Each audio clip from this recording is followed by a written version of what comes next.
Hello traders, Lance Ippolito here. There's so much to talk about this week, so much going on. I'm going to try to send at least 3 videos this week for the free videos, and there's so much in the member videos to go over.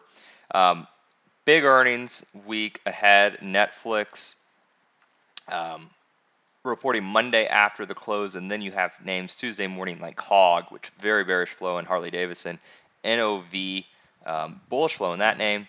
Then you have your banks, Goldman and Bank of America, Lockheed Martin, Progressive, IBM, Railroad, CSX, more transports in the airliners and United, Morgan, Qualcomm, American Express, Visa, Microsoft, eBay, ISRG for an AI play, Snap-on, E-Trade, Honeywell, Schlumberger. There's just so much going on this week that, if you're not in the members area, I encourage you to try it out for a month.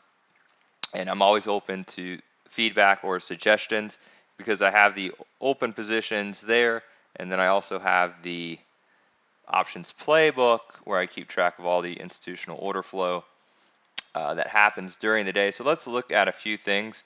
Actually, one thing that I was already looking at was WDC semiconductor play, a very bullish flow in the July 96 calls. I believe they were acquired Friday for about $1.10-ish, so they're maybe a nickel higher Sunday night. So obviously the market's not open, but you see 12,000 trading on Friday.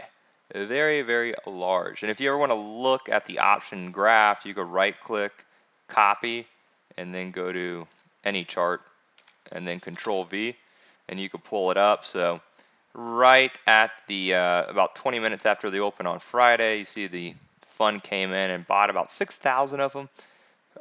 They paid, I want to say, anywhere from like 90 cents to about $1, 106 it looks like. And then they came back and bought some more, about 800, 500, such another 800 for a little bit higher in price. But you see at the close they started to fade back a little bit. They are short-dated options expiring in July, but something to keep an eye on. That day the stock was up 1.75%, and the options were up obviously as well. So that's one name I'm looking at. Netflix, to kind of go over it for earnings just because it's so popular, had a beautiful run over the past week, took out that resistance at 160. My whole thing is I think Netflix is an odd one because it's subscriber growth and there's just so much data the analysts have to look at for the earnings report. Last quarter the stock sold off and then obviously had a nice recovery. This quarter the stock did have a pop, but it wasn't anything major, and then faded.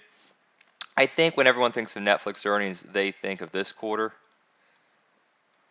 When this is I believe October, when the stock popped like $15 of over 15% and continued to grind higher, made like nearly a $30 move in a few days.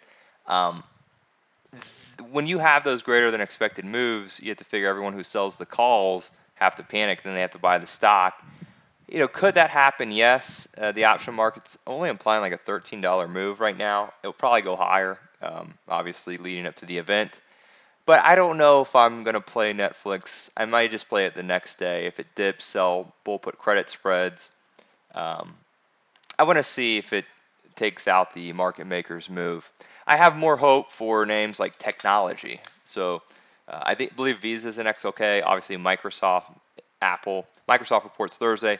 Apple and Google, the 3 big dogs in the XLK. But XLK with a technical breakout on volume. See this here, this candle here, and the volume increase. There's been institutional call buying and the XLK ETF as well. Let me see if I can find it really quick.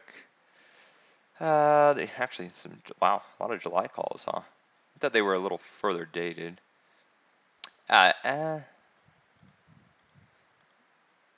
Maybe they were August. These August 56s. That had to be it. Okay. So XLK, the technology ETF, very bullish flow there. So it looks like traders or funds are thinking technology, the rebound continues in the XLK ETF. As far as Goldman, I think this could be a bear play.